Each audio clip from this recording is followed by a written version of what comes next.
Hi all, welcome back. ഇന്നിവിടെ ചർച്ച ചെയ്യാൻ പോകുന്ന ടോപ്പിക് 8086 മൈക്രോ പ്രൊസസറിന്റെ മെമ്മറി സെഗ്മെന്റേഷനെ കുറിച്ചാണ്.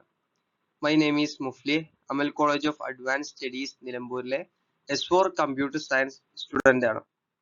അപ്പോൾ നേരെ നമുക്ക് ടോപ്പിക്കിലേക്ക് പോകാം. Introduction of memory segmentation. First topic, segmentation is the process in which the main memory of the computer is logically divided into different segments and each segment has its own base address. Segmentation എന്ന് പറയുന്നത് ഒരു process ആണ്, അഥവാ മൊത്തം മെമ്മറിനെ ഓരോ സെഗ്മെന്റായി ഓരോ പാർട്ടുകളാക്കി തിരിക്കും. ഇതിന് ഓരോ പാർട്സിനും അഥവാ ഓരോ സെഗ്മെന്റിനും സ്വന്തമായ ഒരു ബേസ് അഡ്രസ് ഉണ്ടായിരിക്കും. Memory segmentation is the method where whole memory is divided into the smaller parts called segments of various size. അഥവാ ഈ മൊത്തം മെമ്മറിയെ ചെറിയ പാർട്സുകളാക്കി തിരിക്കും. ഈ പാർട്സ് ചെറിയ ചെറിയ സ്മോൾ പാർട്സിനെയാണ് സെഗ്മെന്റ്സ് എന്ന് പറയുന്നത്. അതിന് പല പല സൈസ് ആയിരിക്കും, വേരിയസ് സൈസ് ആവും ഉണ്ടാവുക. A segment is just an area in memory. ഈ സെഗ്മെന്റിന് മൊത്തം മെമ്മറിന്റെ ചെറിയൊരു ഏരിയ അഥവാ ജസ്റ്റ് ഒരു ഏരിയ മാത്രമേ ഉണ്ടാവുകയുള്ളൂ. The process of dividing memory this way is called segmentation. ഈ ഇങ്ങനെ ഡിവൈഡ് ചെയ്യുന്ന പ്രോസസ്സിനെയാണ് സെഗ്മെന്റേഷൻ എന്ന് പറയുന്നത്. These segments are data segment, code segment, stack segment and extra segment. ഇത് നാല് ഇതാണുള്ളത്. ഡാറ്റ സെഗ്മെന്റ് ഉണ്ട്, കോഡ് സെഗ്മെന്റ് ഉണ്ട്, സ്റ്റാക്ക് സെഗ്മെന്റ് ഉണ്ട് and extra segment. It's basically used to enhance the speed of execution of the computer system. ഇതിങ്ങനെ segment ആക്കി ചെറിയ ചെറിയ പാർട്സ് ആക്കി സെഗ്മെന്റ് ആക്കി തിരിക്കുന്നതിന്റെ പ്രധാനപ്പെട്ട ലക്ഷ്യം എന്ന് പറയുന്നത് സ്പീഡ് വർദ്ധിപ്പിക്കാനും കമ്പ്യൂട്ടർ സിസ്റ്റത്തിന്റെ സ്പീഡ് വർദ്ധിക്കാനും മൈക്രോ പ്രൊസസറിന് ഡാറ്റ ഫെച്ച് ചെയ്തെടുക്കാനും വേണ്ടിയിട്ടാണ് കേട്ടോ. So that the processor is able to fetch and execute the data from the memory easily and fast. അഥവാ ഈ മൈക്രോ പ്രൊസസറിന് ഈസിലി ആയിട്ടും ഫാസ്റ്റ് ആയിട്ടും ഡാറ്റ ഫെച്ച് ചെയ്തെടുക്കാൻ വേണ്ടിയിട്ടാണ്. Memory segmentation. In memory data is stored bytes ആണ്. മെമ്മറിയിൽ data store ചെയ്യുന്നത് ബിറ്റ്സുകളായിട്ടാണ്. Each bits has a specific address. ഓരോ ബിറ്റ്സിനും ഒരു സ്പെസിഫിക് അഡ്രസ് ഉണ്ടായിരിക്കും. Intel 8086 has 20 lane address bus. Intel 1886 micro processor 20 line ഉള്ള ഒരു അഡ്രസ് ബസ് ഉണ്ട്. With 20 address lanes, the memory that can be addressed is 2 raised to 20 bits ആണുള്ളത്. 20 address lines ഉള്ള ഈ മെമ്മറിക്ക് ഇതിനെ അഡ്രസ് ചെയ്തിരിക്കുന്നത് 2 raised to 20 ബൈറ്റ്സുകളായിട്ടാണ്.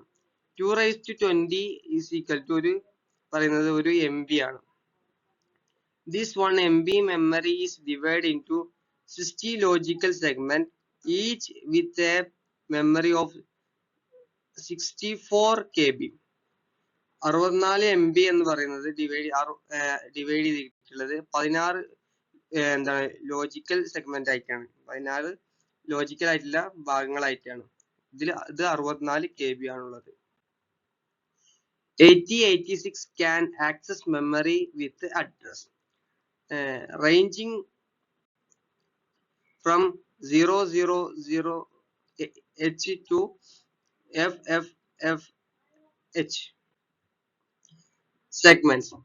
In 8086, memory has 4 different types of segments. These are code segment, data segment, stack segment, extra segment.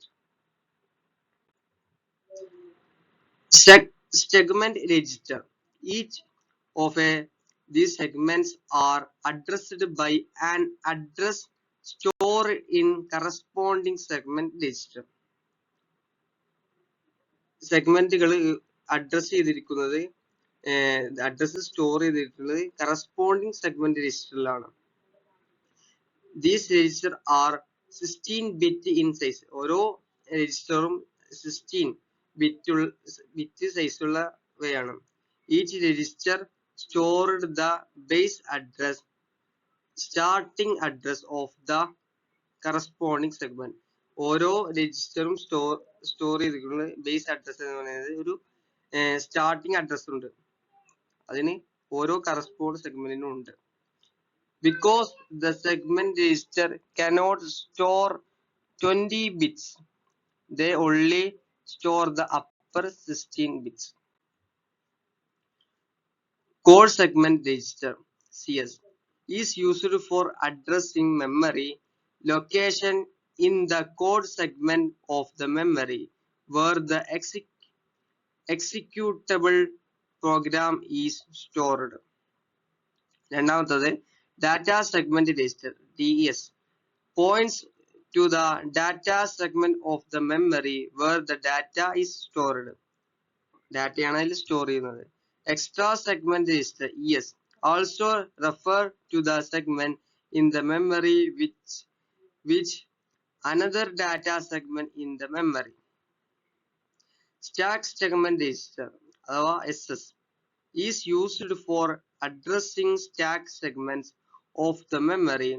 The stack segment is that of memory which is used to store stack data. അതിൽ store ചെയ്യുന്നത് stack ഡാറ്റയാണ്.